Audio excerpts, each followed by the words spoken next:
Tom Reiber, and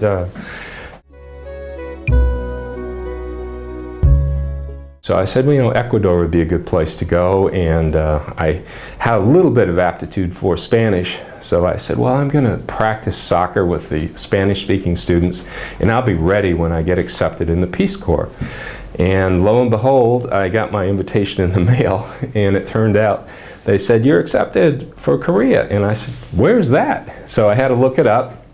Then they said, we'll send you to Chicago for a weekend, and we'll look you over, and you can ask questions. So I said, sure, what have I got to lose?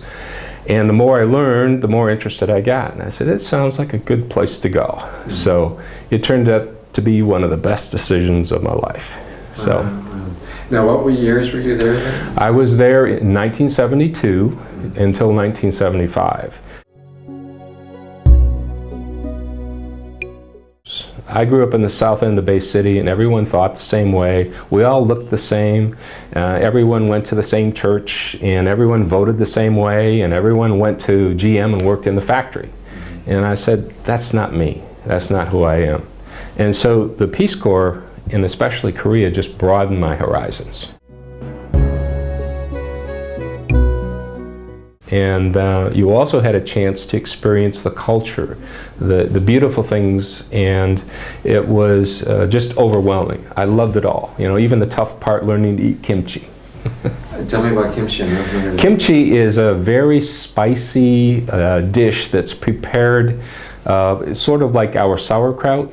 And there's 101 varieties of it, but it was a staple because during the winter people typically didn't have electricity and you couldn't preserve food, so you made these huge vats of kimchi.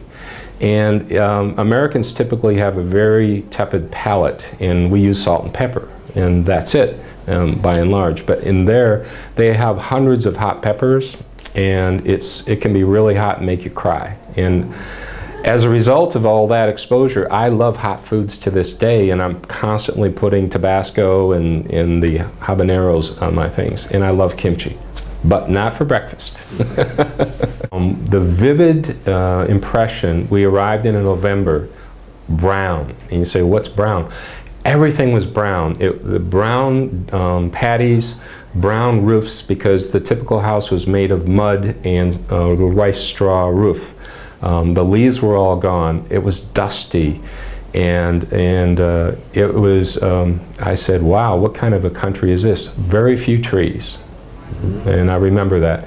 And when we arrived, I was so jet lagged that I didn't want to do anything for 3 days, and all I could smell was that kimchi, because it does take a little getting used to. How would you describe the smell of kimchi? It's very pungent. It's sort of like garlic times 2. And once you adjust, you know, and you like the taste of it, then it's great. But the Korean diet was the same: breakfast, lunch, and supper.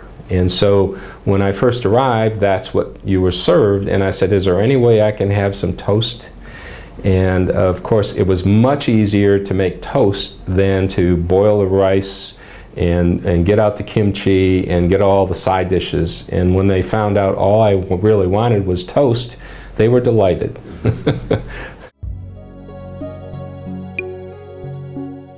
First thing we did is we met Peace Corps volunteers that were in country, and these were seasoned. So they knew the language, and you wouldn't know them from a native. They were that good. And of course, these people would take us around and show us restaurants and say, you know, don't drink this water. This is a good place. Stay away from this area. And so we got familiar with the downtown area. Now, why might they say to stay away from a certain area?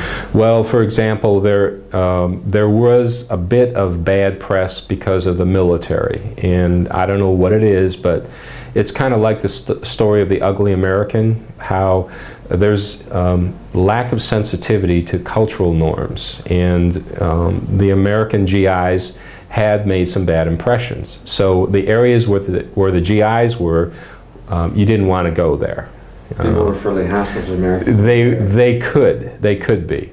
One of the amazing transformations, however, is if you could say 안녕하십니까, all of a sudden they knew you weren't one of them and that you were there to learn about the country. So even if you would fumble through your Korean, it was night and day. When I first got there, they put me in a local motel, and it was the 6-day inn. And it was kind of nice, very traditional. So you slept on the floor, you had like a sleeping roll that you unrolled, and the heat came from below.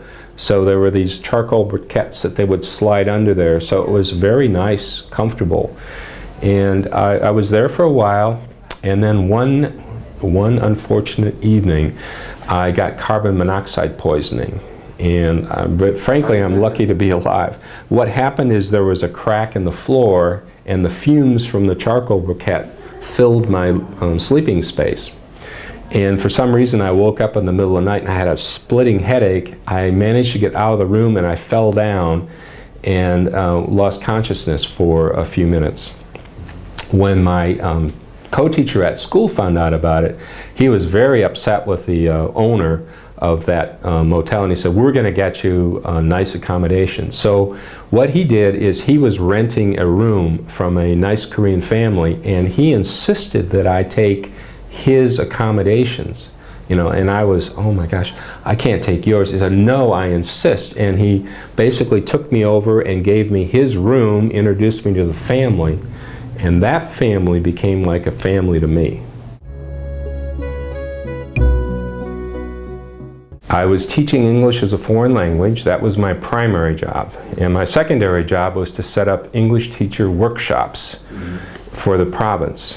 What was ironic is in my little middle school way in the country, there were 6 English teachers. Only 3 of them could actually speak English when I asked them questions. So my job was pretty much cut out for me. Peggy Taylor. I was a Peace Corps volunteer in Korea. My name is Ken Fraley. I served the U.S. Peace Corps in the Republic of Korea from 1977 to 1979.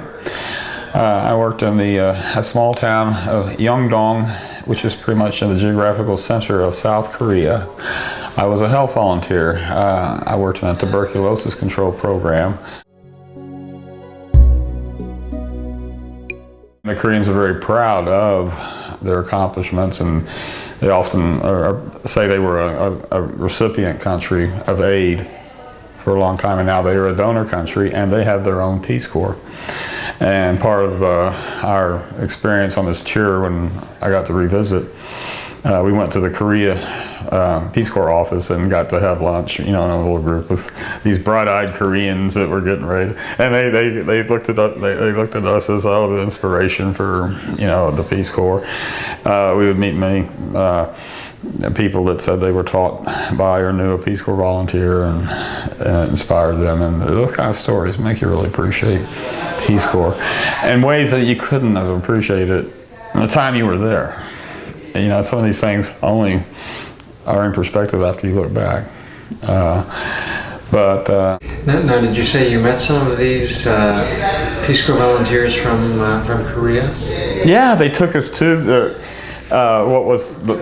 office at like many things in Korea. Their Peace Corps is more integrated into their foreign aid and foreign service and trade mission and all, but they had this beautiful modern building where they were training these young people, and there was an auditorium and some people gave speeches. What are some of the countries they go to, do you know? Oh, they're going to Central America, Vietnam, Cambodia.